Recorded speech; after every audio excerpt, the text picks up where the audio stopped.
Hello नमस्ते दोस्तों, मैं अमित सिंह और आपका स्वागत है हमारे चैनल लेजीज और पॉलिस में। अब हमारे देश में लगभग 109 प्राइवेट ट्रेन दौड़ेंगी। इससे पहले तेजस चलता था जो दिल्ली से लखनऊ तक चलता था, जिसके कॉस्टिंग लगभग 1,500, 2,000 और 4,000 रुपए तक।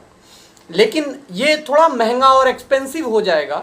इसके ऊपर अक्षय कुमार कुछ कहना चाहते हैं। पहले आप उन्हें सुने, फिर आगे बात करते हैं।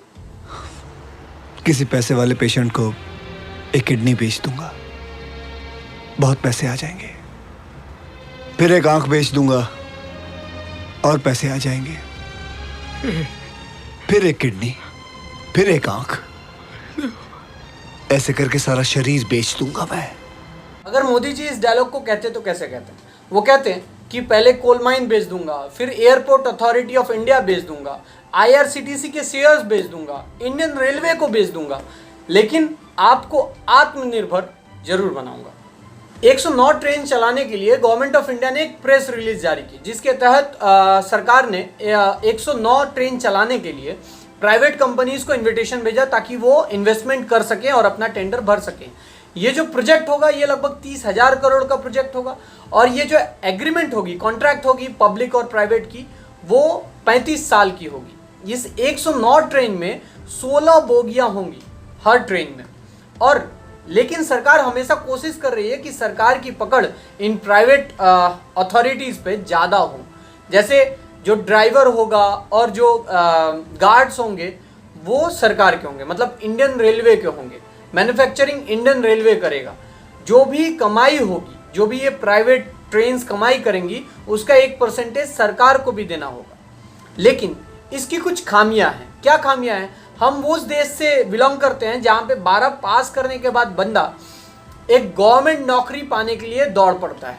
तो जब कोल माइन बिक गए, IRCTC बिक जाएगा, इंडियन रेलवे बिक गए और एयरपोर्ट अथॉरिटी ऑफ इंडिया बिक जाएगा, अगर सब कुछ बिक जाएगा, गवर्नमेंट अंडरटेकिंग नहीं होगा, तो आप किस गवर्नमेंट जॉब के लिए पढ़ाई करेंगे और क्या गवर्नमेंट जॉब आपको मिलेगी?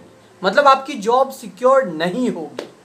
सपोज करें अगर सारे स्कूल्स प्राइवेट होते, सब प्राइवेट होते, मतलब सब सारे स्कूल्स के फीस 15,000 या जितने भी महंगे स्कूल्स हैं, अगर सारे स्कूल्स प्राइवेट होते तो क्या गरीब का बच्चा पढ़ पाता?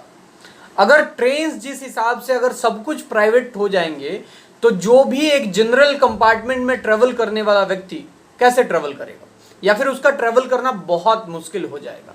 इससे ये किसको आत्मनिर्भर बनाया जा रहा है? अगर मान लें कि अगर ऐसा कहें कि ये मेक इन इंडिया के तहत भारत में ही मैन्युफैक्चर होगा, लेकिन बहुत सारी ऐसी कंपनीज हैं जो LLP के माध्यम से काम करती हैं और फॉरेन इन्वेस्टमेंट का पैसा उठाती हैं और अपने देश में सामान तैयार करती हैं। हम टिकटॉक को तो बैन कर सकते हैं, लेकिन जो फॉरेन इन्वेस्टमेंट बहुत सारी कंपनीज लेके रखी होती हैं उन्हें कैसे बैन करेंगे?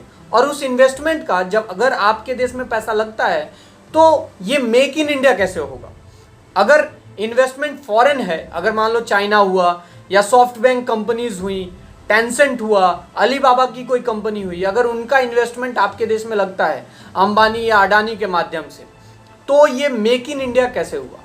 और इससे प्राइवेटाइजेशन क्या खतरे में नहीं आएगा? आज हम एक ऐप को डिलीट करके सोच रहे हैं हम नेशनलिस्ट हैं, और इन्वेस्टमेंट लेके क्या हम नेशनलिस्ट होंगे? इस हिसाब से हम धीरे धीरे उनके पकड़ में आ जाएंगे और हमारी सारी चीज़ें जो पब्लिक थी धीरे धीरे जो प्राइवेट होती जा रही हैं, इसका नुकसान एक middle class, lower middle class को झेलना पड़ेगा। Thank you.